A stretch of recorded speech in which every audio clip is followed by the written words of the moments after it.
Ok, gente? Então, voltando aqui, nós vamos agora falar das leis de Kepler. Bom, na verdade, são 3 leis dos movimentos relativas a Kepler. Bom, a primeira lei de Kepler, conhecida como lei das órbitas, diz mesmo assim: os planetas descrevem ao redor do Sol uma órbita elíptica, estando o Sol ocupando um dos focos dessa elipse. Gente, presta atenção, antes da gente começar a discutir fisicamente, vou fazer um breve comentário, mas muito breve. Kepler, ele era um homem de profunda fé religiosa. E ele ficou assim, bastante surpreso e, vamos dizer, não decepcionado. Acho que decepção é uma palavra muito forte, mas ele ficou um pouco assim, surpreendido, né? Quando ele descobriu que as órbitas eram elípticas e não circunferências. Aí você diz, por quê? Bom, porque entendia ele, segundo o pensamento da intervenção religiosa na vida dele, ele achava que as trajetórias deveriam ser circunferências, porque os círculos, as circunferências, são figuras perfeitas. E a elipse, na verdade, é uma figura, segundo ele, deformada. Então, nesse momento, ele teve assim aquela coisa, meu Deus, será que eu estou no caminho certo? Mas mesmo assim, ele não deixou de seguir o intuito dele científico. Seguiu e divulgou essas leis. Bom, gente, então na hora que a gente está falando de um planeta em movimento ao redor do Sol, imagine que a gente tem aqui um planeta e aqui nós temos o Sol, ocupando um dos focos dessa elipse. Ora, o planeta, ao girar ao redor do Sol, a velocidade dele de translação, ela não é constante. Não. Por exemplo, esse ponto aqui é o ponto que o planeta está mais próximo do Sol. A gente chama isso aqui de periélio. Quando o planeta se encontra nesse ponto de cá, é o ponto mais distante do Sol. Nós chamamos isso de afélio, tá certo? É a distância máxima. Bom, gente, só que no caso da Terra, nós falamos o seguinte, que no afélio, a velocidade do planeta é em torno de 29,3 km por segundo. Luiz, eu tenho que saber isso? Não precisa, não é? E a velocidade quando o planeta está no periélio é em torno de 30,2 km por segundo. Veja que essa velocidade de translação em relação a gente aqui na Terra é uma velocidade com valor muito grande. Na verdade, muito grande. Pô, aí você fica pensando, rapaz, se por exemplo a gente marca aí 1, 2, 3, 4 segundos. Em 4 segundos, mais ou menos, a Terra sai e avança uma distância mais ou menos entre Salvador e Feira de Santana. Rapaz, a velocidade é grande, pois é. É uma velocidade muito grande. Mas tem uma coisa, só que o universo, as distâncias são imensas. E nós medimos essa distância no universo, não é? Utilizando o termo assim, que a gente chama de ano-luz. Tá certo? Bom, gente, agora eu vou parar para poder fazer um comentário com vocês, que muitas vezes, quando se fala ano-luz, muita gente pensa que ano-luz é medida de tempo. Inclusive, não é? Às vezes a gente vê em algumas poesias, músicas, o pessoal falando, tratando o ano-luz como se ano-luz fosse medida de tempo. Não é. Ano-luz, não é? É medida de espaço, distância. Como é que é, Luiz? Exatamente. Ano-luz, isso daqui é distância. Aí você pergunta assim, por que ano-luz é medida de distância? Vejamos, vamos aqui na física. Olha, ano representa o tempo. Beleza? Luz representa para a gente a velocidade da luz no vácuo, que a gente representa pela letra C, e essa velocidade na luz no vácuo, ela vale cerca de 300 mil quilômetros por segundo. Ah, gente, então, por exemplo, quando eu falo velocidade vezes tempo, isso daqui dá pra gente o quê? Distância. Ah, então ano-luz não é medida de tempo, é uma medida de distância. Bom, e quanto mede? Olhe bem, um ano-luz. Quanto é que mede isso? Bom, a gente vai chegar agora e nós vamos calcular juntos quanto mede um ano-luz. Vamos comigo? Então, é a distância, que é C vezes ΔT. Tudo bem. Então, se a gente vai fazer agora quanto mede isso aqui, vamos fazer o seguinte, não é? Bora. Olhe bem. C é a velocidade da luz no vácuo. A gente não tem a obrigação de decorar, mas ela vale 300 mil quilômetros por segundo, ou seja, não é? Ela mede, não é? 3 vezes 10 à quinta quilômetros por segundo. Beleza? ΔT, olhe bem, ΔT é o tempo. Se eu estou falando um ano, o ano tem em média 365 dias. Então é 3,5, não é? 3,65 vezes 10 ao quadrado dias. Mas só que tem uma coisa, cada dia tem 24 horas, não é? Então 24 horas. Mas cada hora tem 3.600 segundos. Vamos explicar o que foi que a gente fez aqui? Bora, era 365 dias, só que eu não posso deixar em dias, porque a velocidade está em segundo, beleza. Só que um dia tem 24 horas, eu não posso deixar em horas, porque o tempo está em segundo. E cada hora tem 3.600 segundos. Agora tudo bem. Então, gente, segundo daqui com segundo daqui, eu posso simplificar. Então nós vamos dizer, fazendo essa continha, que essa distância vai dar aqui aproximadamente, multiplicando isso aqui, 3 vezes 3,65 vezes 2,4 vezes 3,6. Ô, gente, olha, eu já fiz essa conta antes, dá em torno de 95. 95 vezes 10, ó, sétima, oitava, 11º quilômetros. Ou melhor, essa distância é quase 9,5 vezes 10 a 12, que equivale, não é, 9,5 trilhões de quilômetros, tá certo? Então é isso aqui que mede um ano-luz. Então um ano-luz vale isso aqui, 9,5 vezes 10 a 12 quilômetros, ou seja, quase 10 trilhões de quilômetros. Tudo bem? Bom, então tá aí. Então a primeira lei de Kepler, ele fala simplesmente isso, da órbita, e os planetas descrevem ao redor do Sol uma órbita elíptica. Gente, olha, vou dar uma parada aqui e dizer uma coisa para vocês. Quando a gente pegar na prova do vestibular, a gente vai falar isso mesmo, que a órbita é elíptica. Mas na verdade, o Kepler, ele foi certo. As órbitas praticamente não são elipse com grande excentricidade desse jeito, não. As órbitas se aproximam, sim, e muito de uma circunferência, não é? Quase todas elas se aproximam de uma circunferência. Mas, na hora que a gente estiver discutindo vestibular, nós vamos dizer isso, que a órbita, sim, é elíptica.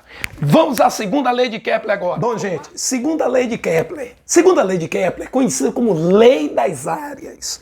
Bom, e o que acontece nessa lei das áreas? Vem cá que eu vou contar uma coisa aqui para vocês.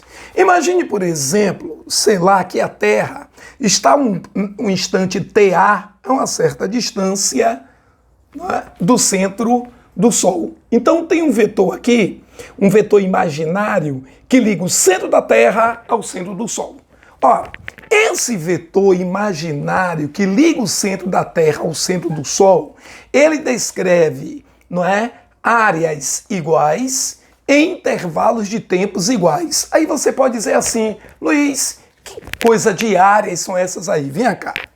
Na hora que você está aqui no instante T1 como Terra, e depois aqui no instante TB, se você pegar, você vai ter uma área aqui, ó, área 1. Beleza? Aí o planeta depois, ele tá varrendo isso, chega cá no instante C, já se aproximando aqui do afélio. Olha bem, aqui a gente já tem um raio vetor C e o raio vetor D, eles estão descrevendo essa outra área aqui, vamos chamar de área 2. Ora, gente, essas áreas, a gente calculando, a área 1, ela é praticamente igual à área 2. E o intervalo de tempo TATB é o mesmo intervalo de tempo TCTD, ou seja, são tempos iguais, áreas iguais. Tá certo aí? Ora, mas se você olhar, você diz assim, peraí, Luiz, o tempo do planeta aí de TATB é o mesmo tempo que ele vai de TC a TD? É, o tempo é o mesmo. Aí eu discordo. Por quê? Olha o tamanho do arco aqui pelo desenho. O arco 1 é maior do que o arco 2. É verdade. Oh, e como é que você diz que eles fazem esses percursos diferentes no mesmo intervalo de tempo?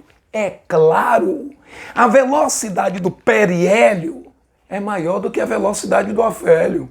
Ah, então tá explicado. É por isso que aqui, pelo desenho, a gente nota que o espaço que ele percorre no periélio, olhe bem, é maior no mesmo tempo que o espaço que ele percorre no afélio. Porque aqui tem uma velocidade maior. Então, evidentemente, no mesmo intervalo de tempo, ele percorre um espaço maior. Porém, a área dessa figura aqui é igual à área dessa figura de cá. Tá certo aí? As velocidades de translação que são diferentes. Mas, gente, eu queria chamar a atenção uma coisa de vocês. Se a gente dividir, então, a área 1 pelo tempo 1, vai ser o mesmo valor da área 2 pelo tempo 2. É lógico, já que as áreas são iguais e os tempos são iguais. Gente, olha, costuma-se utilizar o termo velocidade areolar para esta relação aqui, olhe bem, de área dividido pelo tempo. Alguns autores representam isso aqui pela letra K, para mim pouco me importa. Na verdade, se a gente analisar fisicamente, isso não é velocidade. Por que não é? Porque velocidade é espaço dividido pelo tempo. É por isso que utiliza esse nome disso aqui, ó, velocidade, não é? Olha para cá, areolar. Agora, uma coisa importante. A velocidade areolar aqui, em todas as áreas, no mesmo tempo, são iguais? São. Aí o aluno pensa logo assim, a velocidade areolar é constante, não é? Isso. Então, peraí, o movimento é uniforme? Não. Preste atenção que a velocidade de translação aqui é maior do que a velocidade de translação daqui. E eu já lhe disse, embora utilize esse termo velocidade, na verdade a velocidade é espaço pelo tempo, não área pelo tempo. É por isso, quando você falar velocidade aqui e for se referindo a areolar, você tem que dizer velocidade areolar. Que se fala só velocidade, eu vou entender que é a velocidade de translação do planeta. E a velocidade de translação do planeta não é constante. Tudo bem? Bom, gente, então imagine uma situação assim. Determine a velocidade areolar, tá vendo? De um planeta que descreve em torno do Sol uma órbita praticamente circular de raio R.